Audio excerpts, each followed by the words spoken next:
അന്തരിച്ച ഫ്രാൻസിസ് മാർപ്പാപ്പയുടെ സംസ്കാരം ശനിയാഴ്ച പ്രാദേശിക സമയം രാവിലെ 10 മണിക്ക് നടക്കുമെന്നാണ് വത്തിക്കാൻ അറിയിക്കുന്നത്. സെൻറ്റ് പീറ്റേഴ്സ് സ്ക്വയറിലെ ശവസംസ്കാര ചടങ്ങിൽ കോളേജ് ഓഫ് കാർഡിനൽസിൻ്റെ ഡീൻ കർദിനാൾ ജിയോവന്നി ബാറ്റിസ്റ്ററി നേതൃത്വം വഹിക്കും. ആരാധനാക്രമത്തിന് ശേഷം ശവപ്പെട്ടി സെൻറ്റ് പീറ്റേഴ്സ് ബസിലിക്കയിലേക്കും തുടർന്ന് ഫ്രാൻസിസിൻ്റെ അഭ്യർത്ഥന പ്രകാരം സാന്താ മരിയ മാഗിയോർ ബസിലിക്കയിലേക്കും സംസ്കരിക്കുന്നതിനായി കൊണ്ടുപോകും. ഫ്രാൻസിസ് മാർപ്പാപ്പയുടെ ശവസംസ്കാരം അദ്ദേഹത്തിൻ്റെ എളിമയുടെ പ്രതീകമായാണ് നടത്തുന്നത്. വത്തിക്കാനിന് പുറത്ത് സെൻറ്റ് മേരി റോജർ ബസിലിക്കയിൽ അടക്കം ചെയ്യപ്പെടുന്ന ആദ്യത്തെ പോപ്പും ഫ്രാൻസിസ് ആയിരിക്കും. പോപ്പിനെ മരവും സിങ്കും കൊണ്ടുള്ള ഒരു ശവപ്പെട്ടിയിലാണ് സംസ്കരിക്കുന്നത്. നേരത്തെയുള്ള പോപ്പുകളെ സൈപ്രസ്, ഈയം, വാഗ എന്നിവ കൊണ്ട് നിർമ്മിച്ച 3 ശവപ്പെട്ടികൾ ഒന്നിനുള്ളിൽ ഒന്നായി വച്ചാണ് സംസ്കരിച്ചിട്ടുള്ളത്. ഇന്ത്യൻ സമയം ഉച്ചയ്ക്ക് 1:30-ക്കാണ് സംസ്കാര ചടങ്ങുകൾ നടക്കുന്നത്. ലോകരാഷ്ട്ര തലവന്മാർ ഉൾപ്പെടെയുള്ളവർ ആ ചടങ്ങിൽ പങ്കെടുക്കും.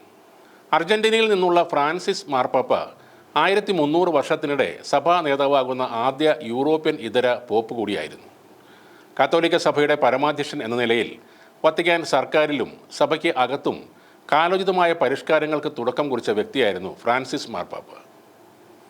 ലോക സമാധാനത്തിനു വേണ്ടി പ്രവർത്തിച്ച അദ്ദേഹം വൈദികരുടെ ബാലപീഡനങ്ങൾക്കെതിരെ ശബ്ദമുയർത്തിയ ആളായിരുന്നു. സ്വവർഗാനുരാഗികളും ദൈവത്തിൻ്റെ മക്കളാണെന്ന് പറഞ്ഞ മനുഷ്യസ്നേഹിയായിരുന്നു ഫ്രാൻസിസ് മാർപ്പാപ്പ.